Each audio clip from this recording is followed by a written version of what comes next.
like I remember in 2014, the Time 100, when that happened, my first reaction was shock. And then my second reaction was, oh no.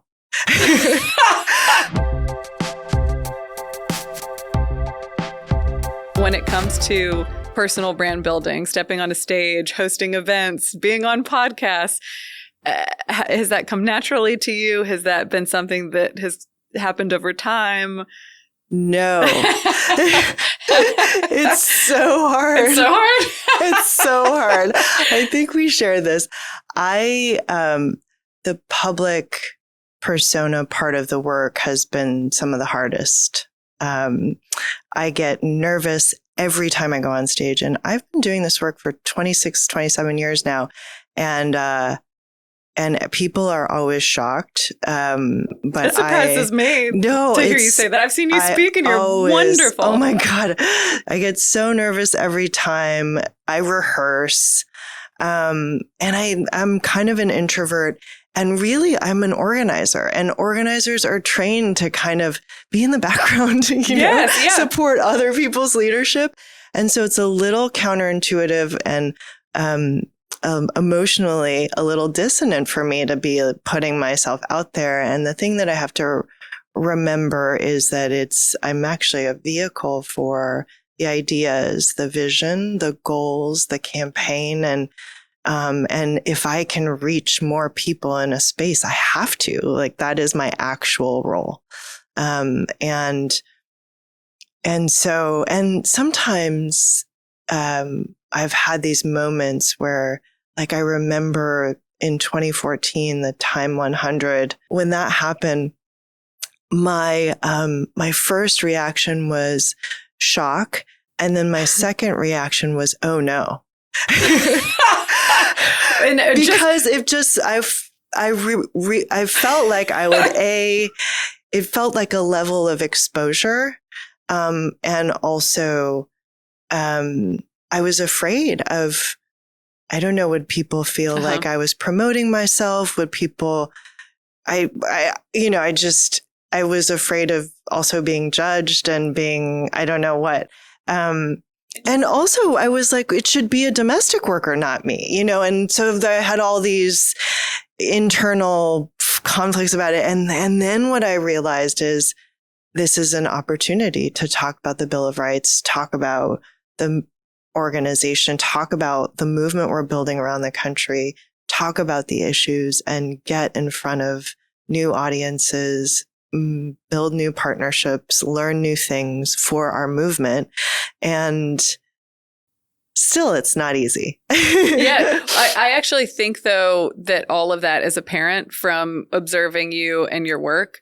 And that's why people want to see you succeed, is because it is something that you've reluctantly stepped into. But I also think it's so necessary. And I think women are sometimes a little bit more hesitant to take the spotlight.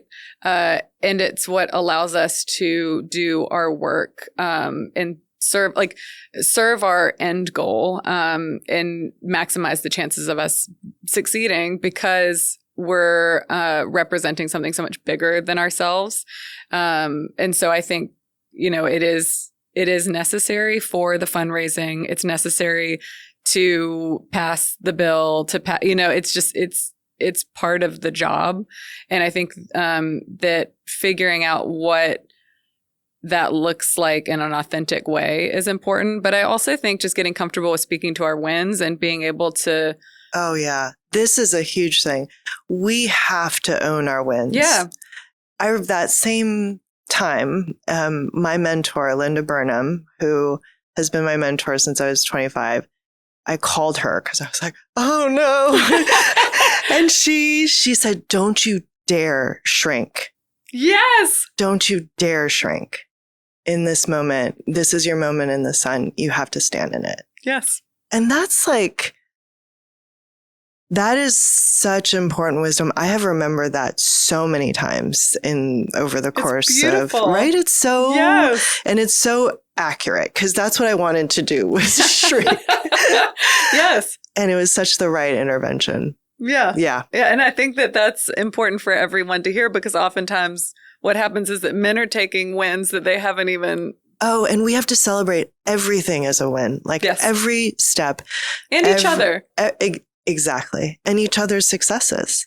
And I mean, I'm speaking out of turn a little bit, but I imagine the women that you've worked alongside, that you're fighting for, love seeing your wins, love seeing you be celebrated for the work that you're doing, because it's directly serving them as well, right? Yeah. Like you represent something so much bigger. So I mean, for me, I love seeing you being honored and acknowledged. I think we're changed. We have this, I think this era of women's leadership is the era of celebrating each other's wins. I've talked about that. I actually think the gift that we've been given from the generation above us is that they had this mindset, scarcity mindset. Yeah. Intentionally. There's one seat. That is a natural response to Correct. the kind of hierarchies that we live inside of. Correct. And Yeah. I think the patriarchy was smart in setting it up such Yeah. that women were focused on one seat, like duking it out. And then Yeah. we've learned, and there's a lot of wisdom that's been gained now for our generation, where we've adopted a mindset of abundance. Yes.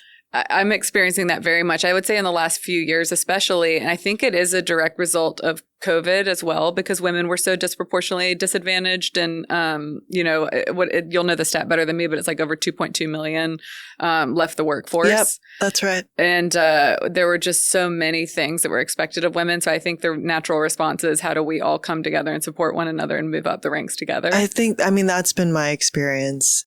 And what's happening in nonprofits is there's just a historic number of women and women of color who are taking over organizations that work on every issue, legacy organizations that all mostly used to be run by white men are now being run by women and women of color. And I think we inherently know we have to help each other succeed. Like, this is one of the hardest times in history to run an organization, and we can't do it alone.